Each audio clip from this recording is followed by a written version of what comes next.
Hey, this is Robert here, and thank you for tuning in to the podcast. Hey, hello, hi. For everybody out there that is watching, thank you for, um, we're just vibing, so, I don't know when this will go up, probably this week, but regardless, hope everybody's doing well out there, and, yeah, I don't really have an intro for this one, so I'm just gonna get right to you know, we're just going to be chatting about stuff. And, you probably know how this podcast goes. We just talk about stuff, go off topic, and all this mumbo jumbo. So, I have my special guest in the corner. I have a terrible habit of like mispronouncing a butchering names. So I guess you might as well could just take the floor for this one. Sure. I'm Casey Hollowell, and that's okay. A lot of people mispronounce my name because it's got a bit of a unique spelling. Yeah, no kidding. So, Casey, thank you for joining me on this wonderful Monday afternoon. My first question, how are you doing? I'm doing really well. It's a good day. I'm in Texas, so it's 2 right now. And so it's so far so good. Yeah, right on. So, I guess we could just cut right to let's just get right to this.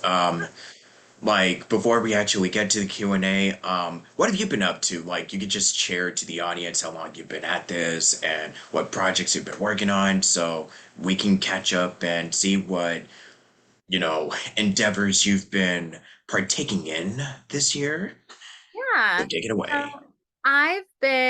so my two main things that I do are audiobook narration and English dubs for anime. And I right now I'm working on a book series. I'm checking the name because I have so many books. That's the main thing that I do, honestly, like day in and day out is a bunch of audiobook narration.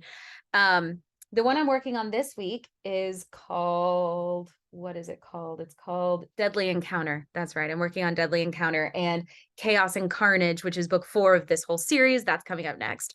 But yeah, I've just got a ton of audiobooks. And then I've been in Blue Lock this year. I'm the only female really in the whole show.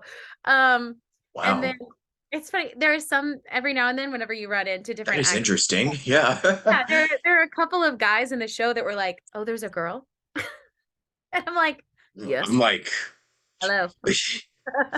But yeah, I'm Henri in Blue Lock, and I just started recording for a new show with Crunchyroll, but it's not out yet. Well, the show is out, but my first episode hasn't happened yet, so I don't think I'm allowed to say, but it's coming up shortly. Probably by the time this goes up, it'll be out in the world. But yeah, and I've done a handful of things with Crunchy this the last few weeks, but I've been doing voice work for I started doing anime almost 10 years ago. It was about 9 years ago. And it was whenever I was getting my BFA in musical theater. So I'm a theater kid. And then I started doing that through a series of events. And then when I started in Houston. And so then when I moved to Dallas, I started working with Crunchyroll. And then I've been doing audiobooks for the last about 5 years, but it's been full time for the last, I would say 3. So that's the long and short of it. Yeah, I was actually just gonna get to that. Like, but it's really good that you've been staying consistent and very active with Crunchy and with a lot of and you've been keeping in touch with a lot of those folks that are now in the anime biz, so we'll definitely get in touch more about that, like in due time. But I do want to go back to, your musical theater because that's pretty much where you got your start. Now, was acting always something that you wanted to do when you were a kid? Or was there like, hey, maybe I wanted to be like, I don't know, an astronaut or something? Like, did you have like other like career aspirations when you were a wee little lad? No, I have always wanted to be an actor. Like I remember being in a class or something and my memory, I want to say I was about 5 or 6, honestly. And everybody was going around the room, what do you want to be when you grow up? Even then, I was like, I want to win a Tony Award. Like I want to be on Broadway. It was So never a you were question. really ambitious when you were very, very young. Yeah, Yes. you were aiming I high at a young age. Yeah. Oh, I was. I was quite the dreamer. And actually my mom has this story of whenever I was like 4, I came in to the house after playing in the backyard, and instead of being like I found a dead bird in the backyard, it was like this whole monologue about how the bird that was flying in the sky is dead, and like all this stuff, and my mom was like she needs to get into acting classes. Oh yeah. I mean, that's kind of like, hey, you want to do like, I don't know. Hmm. You were a dreamer and you want to do all this crazy stuff. Let's put her in acting class. That's Exactly. pretty much Yeah. how it goes. Yeah. I'm not Like even kidding. yeah, there was never anything else. It was always I want to perform, I want to act, I want to that's what I want to do. It's always been that. Yeah, right on.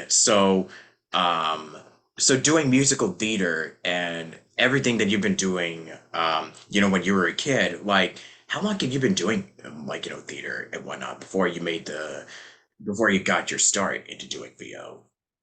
Um, I really my whole life. Like I was in musicals when I was a really small kid, and then like as soon as I had the opportunity to start taking classes like through school in junior high, I was in theater for like because they have like the beginner classes and then the advanced classes, and the second I was able to get into the advanced classes, I auditioned and I made it and I was in it the whole time.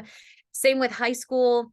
You take theater one and then you have the opportunity to audition, and I did, and I was in the advanced class for the rest of my time in high school, and I've done community theater, I've done professional theater. I knew before I went to college, I knew that the only thing that I was going to study, it wasn't a matter of am I going to major in theater to some degree, it was where. um the only other thing that I might have done that I would have considered is a degree in English, because I really like I say I really like writing. I would not call myself a writer necessarily, but I do write a little bit for fun for me. I'm actually working on writing a play, but that's a whole other thing. But Well, I I'd like to hear more about that. yeah, we could talk about it. But Sure. yeah, I really like analyzing literature and scripts and like the nuances of why characters and by extension humans make the choices that we make, why we do the things we do. I think that's why I love acting so much, because it's digging into the psychology of it and the why and the well, this person making this choice is different than that person, and why and what led you here, and I find all of that so fascinating, and I think that's why I love acting. And if I'm tooting my own horn here, I think it's what makes me a good actor. um but I yeah, I love it. That's really what I zero in on. Mhm. Yep, I absolutely, as a writer, as a fellow writer, I could totally attest to that. When it comes to the psychology of the characters, like why are they doing this? What led them to, doing the stuff that they do. And it's really all about finding what, what do they want and why are they doing this, And it just fascinates me so much. It's just very, very interesting. I'm just somebody who's kind of into the whole psychology. Guess. I guess I am a bit of a psycho nerd. Let's go with that. Yeah. So you've been doing theater for a while, and then you moved to Dallas. So that's when you started working with, funny or crunchy, whatever. Sentai, funny, crunchy, and then working with Sentai. Yeah, I think funny, crunchy. Yeah, that's pretty much what I'm gonna use. Funny crunchy. Funny, crunchy. Yes. Trademark. Robert Jackson. Okay. Um, but anyways, yeah, that's when you started working in anime. But from doing your musical theater and whatnot, how are you able to carry over those skills from when you actually? So what I'm trying to ask is, and I hope I can sometimes be a little. I could go all over the place, but basically my question is, how are you able to adapt those skills that you've learned when you were up on the stage and carrying it behind the microphone when you started doing voiceover? Yeah, no, that makes complete What's sense. and what was your process? I um I would say one of the so a skill set that is like pretty important when you're auditioning in theater that I think becomes key when you're doing VO work is cold reading and being able to look at a section of a script and quickly assess the situation and approach it in a thoughtful and like I don't want to say an emotional way, but knowing which emotions to tap into, what like knowing quickly what to pull out from your bag of mental tricks. And you use that quite a bit in theater, but it's a lot of the prep work because as you know, with theater, you rehearse and you rehearse and you analyze and you dig and you connect with the person across from you and there's a lot of that stuff. So the cold reading part of it, the quick access really comes into play in the very beginning of the process when you're putting on a musical or a play or whatever. Whereas, like I said, in VO, you need that right now, and and it needs to be right now. And so I think that one of those like smaller skills, smaller used skills in theater is how like being good at that has grown like I've been able to grow into that a lot doing VO stuff, especially audiobooks. Like you get a lot more like when you start reading, when you start narrating, because I'm definitely not the like sit and just read it. I am very much the emotionally engaged, like performing the book um type of narrator. And so when I'm when I'm reading the book and I know what happens in my brain, I'm aware of the story that's coming, but I really am pulling out the emotions as I record. Like it is very much happening in the moment. Quick reaction, quick read, like, okay, this is what's happening. So this is my read on this line. Quick access. And I use that skill a whole lot with especially anime because time is money. You get in the booth, you do the thing, and you get out of the booth. And so there's not a lot of time to sit and like pull out, you know, these instant, you know what I mean? Like there's not a lot of like downtime to analyze your script. You need to get in and be able to access what you have and then move on. And so yeah, I think it's interesting that it's one of those things that because I've thought about this before. I'm like, that's fascinating. That like this like small little used skill that's very helpful in theater is like so much of what occupies the world of voice acting, you know? Yeah, totally.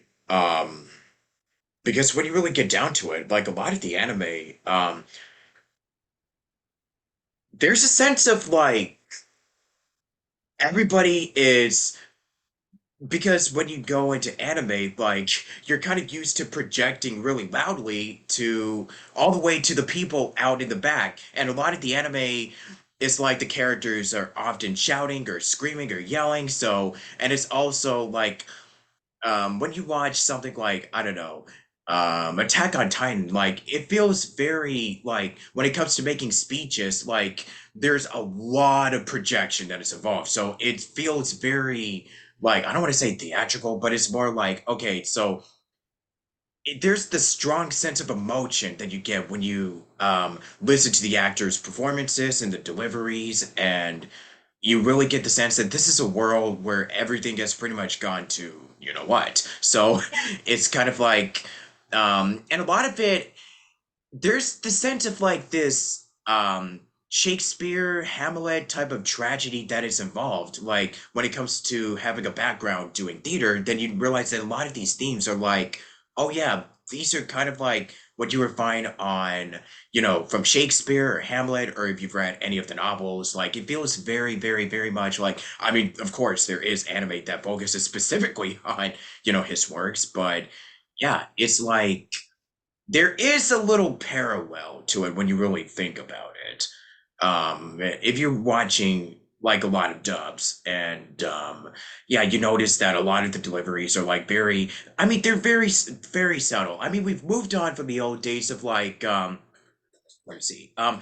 I'm projecting really loudly so people can hear you way in the back row, like all the way in the back, and then just getting really just soft and it's subtle, and it's you know, so Yeah. it's a lot more of, and it really does sound like you're talking. It's more conversational. I think that's something that is starting to become is taking much of a present.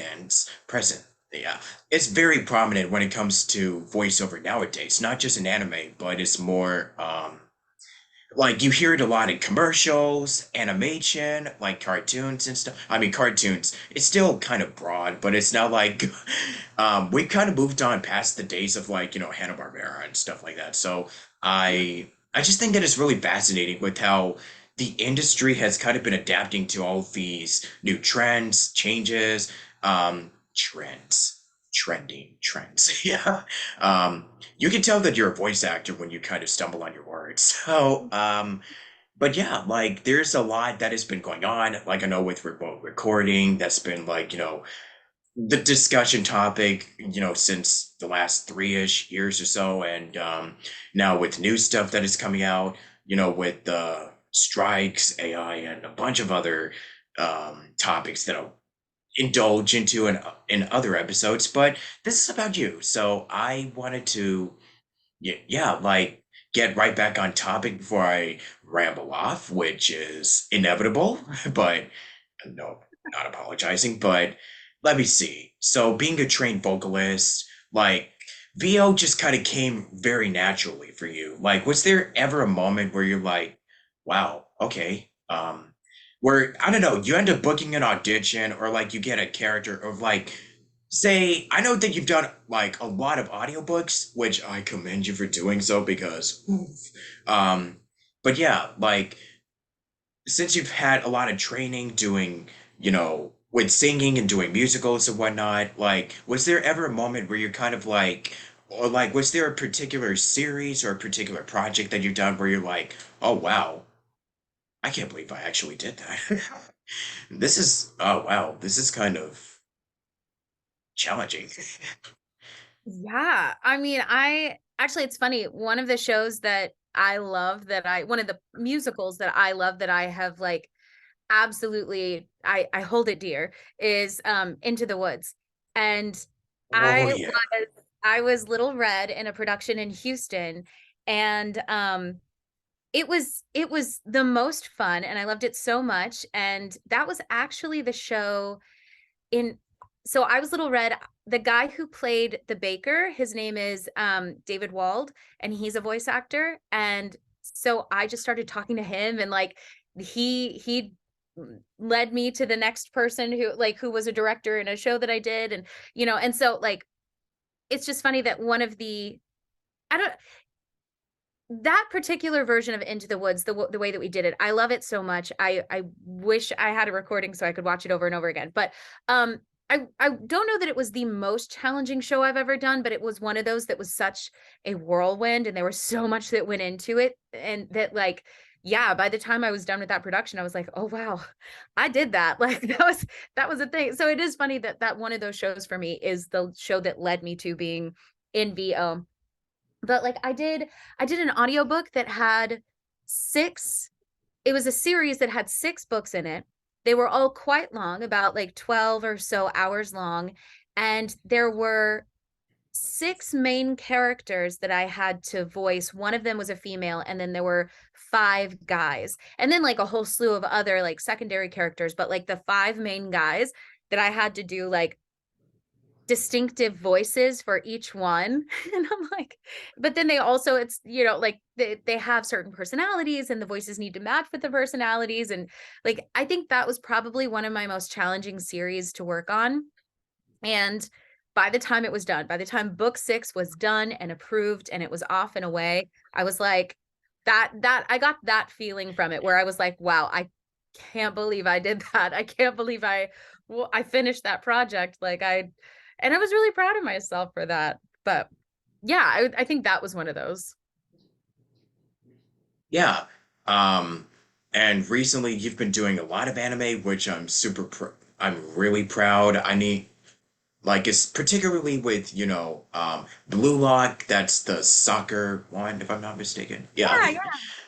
Yeah, so I've been hearing a lot of buzz about it, and so many of my friends and colleagues, I mean, I am proud. I'm not like, oh my gosh, they're the show. I'm so jealous. I'm so envy. But no, I genuinely am super happy. Like everybody, um, rushed it. I know that the choices are right, and I just think that like when I start watching more episodes of the show, I'm gonna be like, oh, okay. Like, I mean, personally for me, I'm not really a sports person, but I Yeah. don't know, watching anime or like watching a show when it comes to, um, I don't know, I kind of like this. I mean, I'm kind of a sucker for slice of life stuff, so and also a little bit of action every now and then. But yeah, that's me. That's who I am.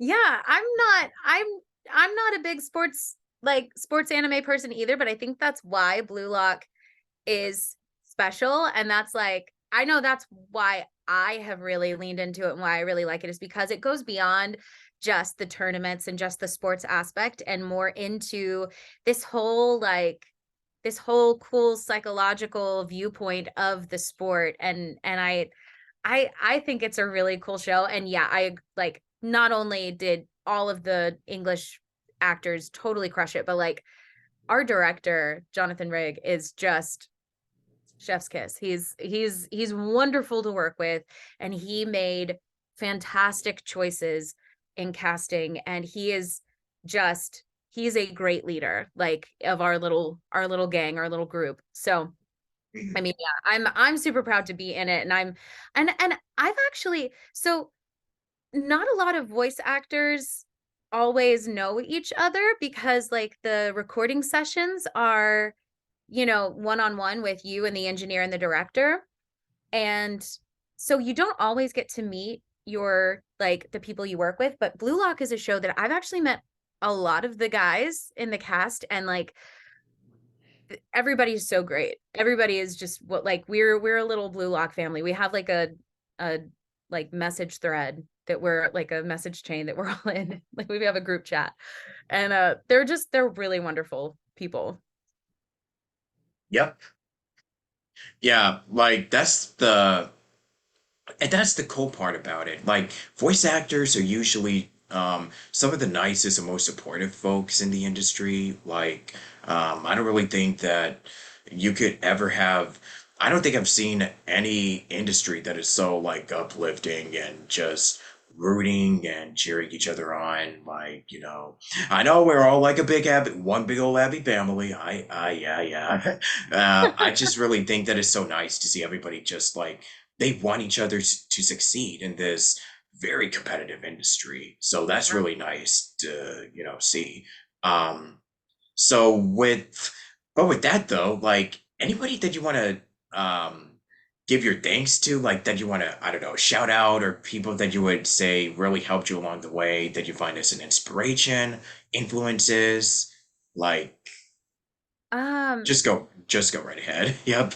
Like I said, the floor is yours. Take it away. um gosh, well, I mean, I have a friend, Maddie Morrison. She's wonderful, and she was so we actually met. It's funny, she's like a fantastic voice actor.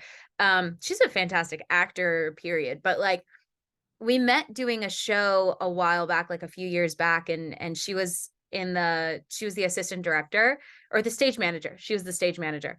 And the first day of rehearsal, because I had a couple of like Funimation credits on my resume. And so the first day of rehearsal, she was like, "You do stuff at Funny." And I was like, "Yeah." And she's like, "I do stuff at Funny." And I was like, "No way." And so we just like bonded over it. And but I think she's a fabulous actor. And every time I see her in something, she just is fantastic and blows me away. And then like I said, David Wald was somebody who he really took me under his wing, and he was my mentor the time, for the chunk of time that I was in Into the Woods with him. And um he's doing some great stuff right now, directing a lot. And every time he's another person that like every time I see him perform, every time I hear something from him, it's more really, really great work.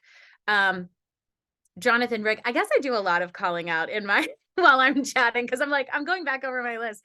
Because Jonathan Rigg, the director of Blue Lock, is so supportive and so talented and knows how to communicate to communicating to actors in the booth as a director is a skill in and of itself, to communicate what it is you want as a director in a way that reads to the actor to make the actor give you what it is you're looking for. That is a whole skill, and like he is fantastic at it. He can say like one word to me and I'll be like, "Oh, heard, got it. Okay, let's go again." Like I'm we're here now. Like he's so great at it.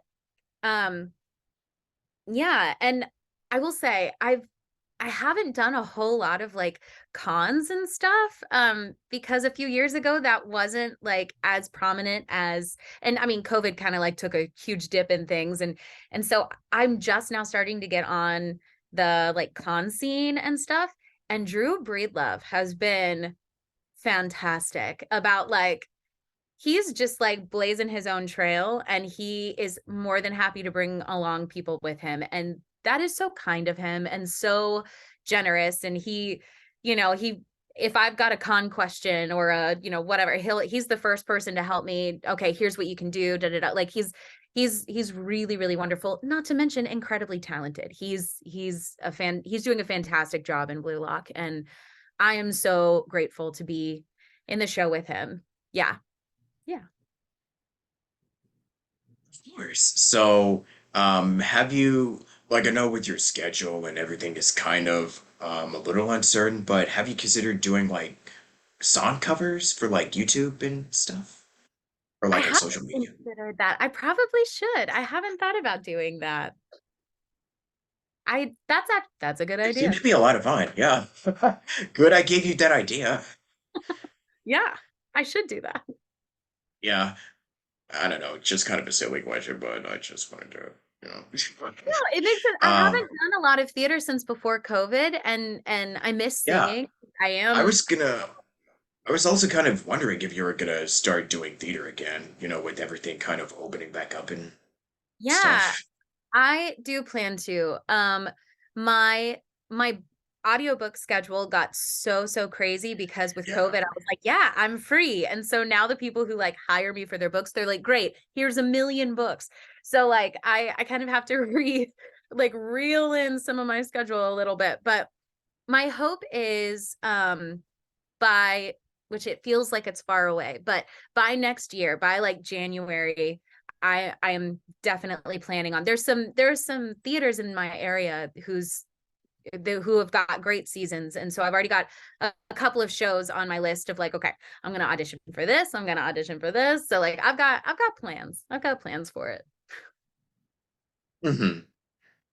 Yeah, yeah, yeah. So, speaking of audiobooks, like, how's the whole process like? I know Hmm. with each audiobook narrator and actors, it's totally different for everyone. So I'm just curious to hear about, what's it like on your, like, how's it like with, for you personally, Yeah. two So cents. when I get when I get a manuscript, um, it is definitely important to read it first. And so like whenever I get my manuscript, I read through it, and but I don't dig too deep into it initially, because like I said before, I really want to like be in the moment, and like my cold reads have become really honest as an actor, and so I really want to like be able to perform in an honest way. So I don't want to dig too deep into the text to get like a rehearsed feel from it. So yeah, I read through it so that I know what's happening, I know who people are, I know how it ends, all of that. And then whenever I get in the booth, that's when I like really dig into it. I know there are some people who dig in right at the beginning, but I wait until I'm in the booth. And yeah, I just go chapter to chapter, and and just ride the wave with the character, because I really want to make it a genuine like honest read. Yeah. Yeah. So have you picked up any hobbies, like, as of late? Um, I haven't had a whole lot of time for, I feel like some of Yeah. my hobbies have turned into my job, which is like great. I knit a little bit. I like to hike and like I do a little knitting, but like I'm ADHD, so I can't just knit in the silence. So I have to like knit and like listen to a podcast, or like I put on like a Dateline episode or something that I could just like listen to, and I just knit and like watch and knit and watch. Yeah. So that's kind of what you like doing outside of. I mean, it still is work, so I don't know. Like, if it, I mean, it kind of technically counts as work, so I don't know if there's anything outside of work. So, yeah, because that's the yeah, our schedules, man. Like, what even is time? Like, I say that all I'm the just, time. What is time? Who knows? what I is don't time? know. Like, that's kind of a quote that I've been hearing all this year, and this is not going to be the last time I'm gonna say it on here. So, No. sorry, not sorry, everyone. But anyways, challenges and hurdles to overcome. Like, what are some of the what are some of the hurdles that you had to overcome working as a full-time VO artist or act? I Yeah, would say that artist. Yeah. my yeah, I think my personal biggest hurdle has been focus. Like staying focused and stay, because it's more than just motivation. It's more than just I don't want to do this today. It's like Gosh. it's Yeah. like because I work My from brain home. is yes. My body would be like, I don't want to, but my brain is like, I gotta get this done. But Yeah. do I though? And so like I work from home. Like this room is like my room, and like my work room, and my closet is right over here. So, yeah, And this yeah, is, yeah, this is the door to my little studio space. And so like when I work, yeah, yep. See, boom. here's the Yeah. studio. And so like it's so easy for me whenever there are other things in my house that need to get done, like the dogs need to go for a walk, and I really need to clean the kitchen, and like oh man, I need to do laundry, and like my partner has some things with his business that I need to like help him with or whatever. Like there's all these other millions of things that need to happen, and I'm like, but I'm sitting here reading this book. I feel like I need to do something else. I know, That right? yeah, God, like I that's feel just like such a mood. Yeah. yeah, when you work somewhere else, like offsite away from your house, like there is that out of sight, out of mind. Like I'll deal with it when I get home, but I am home. Like these are the things I need to, Exactly. you So know? it's like, what's there to lose? Yeah. I'm like, I can come back in a minute. And then, like, who knows if I actually come back because I was in the middle of doing And the then laundry. like, yeah, then it would be like nighttime, the sun sets, and then the moon is out, and I'm like, oh Oh crap. no. Oh yes. I'm like, I But started doing laundry, then I started cleaning my bathroom, and oh my gosh, now I need to clean the kitchen. And wait, I didn't go grocery shopping, and then like the day is done, and I'm like, two no. out 3 hours later. Basically, Exactly. yeah. Yes. Yeah. So that is such a mood. But yeah, like anything that you want to promote or share. Like I know you've kind of named a lot, all of the projects that you're working on right now, but I don't know, anything else that you want to like, I don't know, I think I that named is on your everything. mind? Yeah, I exactly. think So I it's named like, everything. what can you talk about without breaking NDA? I know, yeah, This is that's like always this is yeah, always the tricky yes. question. Yeah. The next thing that's coming is the show has already started. It's on this season of the simulcast, but my episode is going to be introduced later this week. But because I haven't been announced yet, I don't think I can say it Like yet. you can't even talk about it. Can't Hmm. say. But I give it a few days. But Okay. yeah, I Probably once this is up, then you can yeah, talk. go find me on Twitter. I probably said something. Yeah, you could just share your socials. Yeah, since Yeah. we're kind of, yeah. Oh yeah. Yeah, my Twitter is almost everything is at Casey Dene, KasiDenae. Except for my TikTok, which is Casey Hollowell. Because I don't know why that I decided that one was different, but I did. Uh, Yeah. but yeah, actually, I am working towards this is the one thing that I feel like I can promote. Um, I am really, really hoping to get to a place on TikTok where I can start narrating live.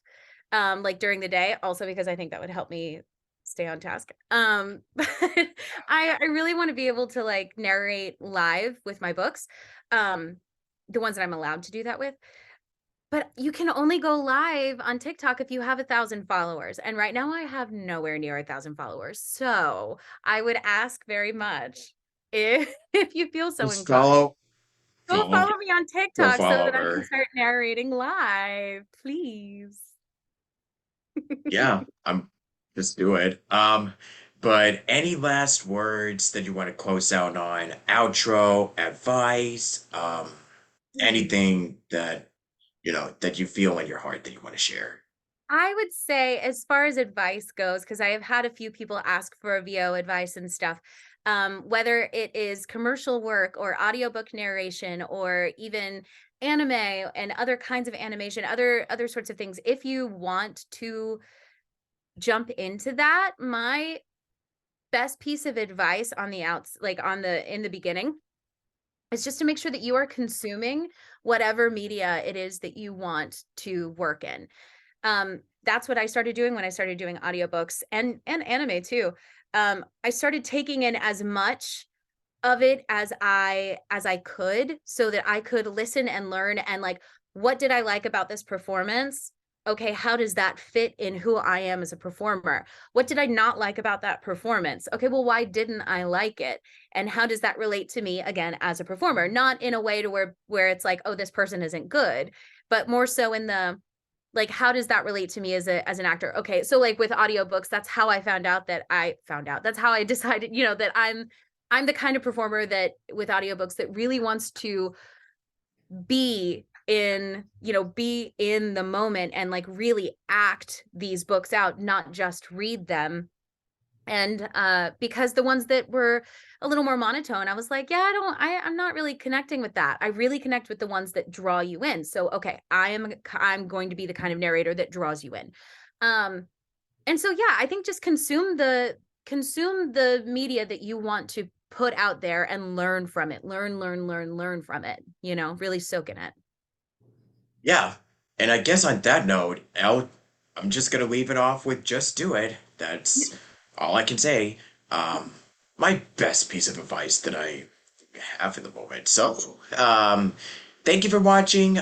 This shall be going up sometime later this week. You can definitely check out Casey's work on the interwebs, and you can totally follow me on Twitter and YouTube and whichever else I'm active on. But until then, see y'all next time, and stay tuned for more Station Square. Catch you later. Toodles. Bye.